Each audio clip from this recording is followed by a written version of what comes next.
Alright, I picked this little engine up the other day in Charleston, South Carolina. Well, technically Mount Pleasant, South Carolina, but right across the way from Charleston. It's a 1934 International Harvester Model LA. It's 1.5 to 2.5 horsepower. That thing is an absolute pain to start, or I would have made a video of it starting. I think I just don't quite have the hang of this one yet, because I checked the check valve down in the fuel line and it works like it should, but oh well, I'll figure it out.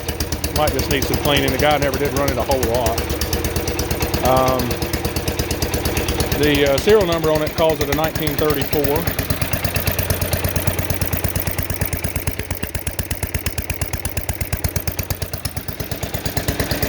So I'm happy that it's a low serial number. I do like that.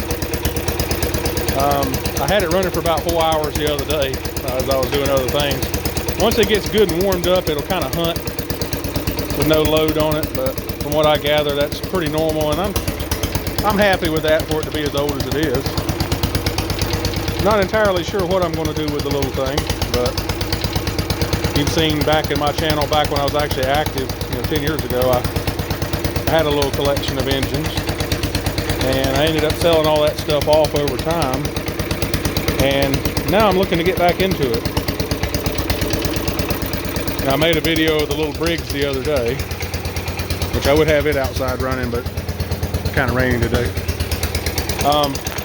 This thing did have a little tall pipe on it, but when I was bringing it back from Charleston, the thing tipped over in the back of the rental van I went and picked it up with and broke the little pipe off.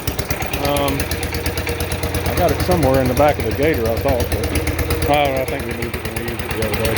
Anyway, I got to have Wesley weld me a little thing back on. I like the little cone mufflers, but since it had a tall pipe, I'd like to have that fixed so I can go either way.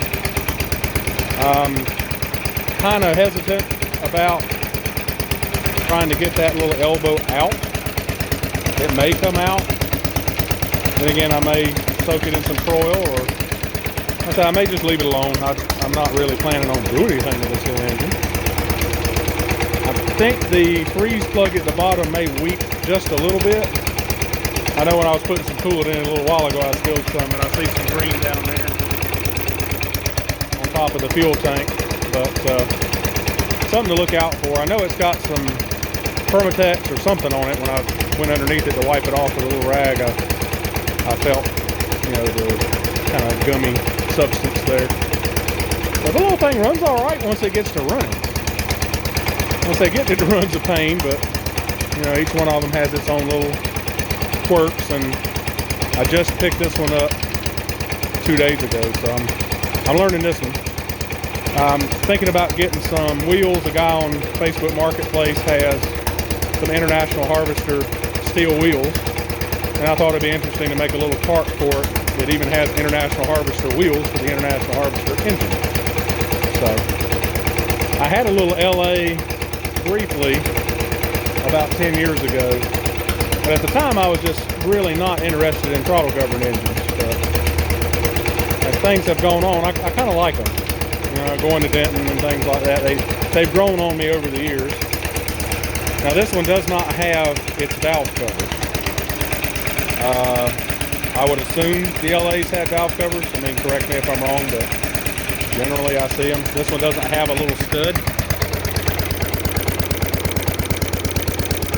but I do see its little threaded hole in there, so I may get a valve cover for it at some time. So with it just living in the shop here, it's not so bad. I keep it out of the weather and dust and dirt, well, as much as the shop can be out of dust and dirt. So I kind of enjoy being able to see the valves open and close like they should, since I'm used to hit and miss engines and not particularly throttle loading. I do have the little water hopper cover. I just got it off while I'm letting it run and letting it vent some. But yeah, so like I said, I bought this little engine and kind of getting back into my collection. I've still got my little Maytag over there. We get it out and use it to wash shop rags every now and then. I need to get another fuel pickup tube for that one, because the little marble or whatever I think that one's got a little flap actually, but either way, I can't get the thing clean to where it stops the fuel from flowing back into the tank, so it's a pain in the butt to start that one too, but that's neither here nor there. I kept that one because it was always my first one, but this year I'm looking to get some engines together and taking them to Denton. I miss doing that. And so that's one of the reasons I got the little rigs running in some of the other videos. Anyway, that's my 1934 International Harvester LA. 1.5 to 2.5 horsepower.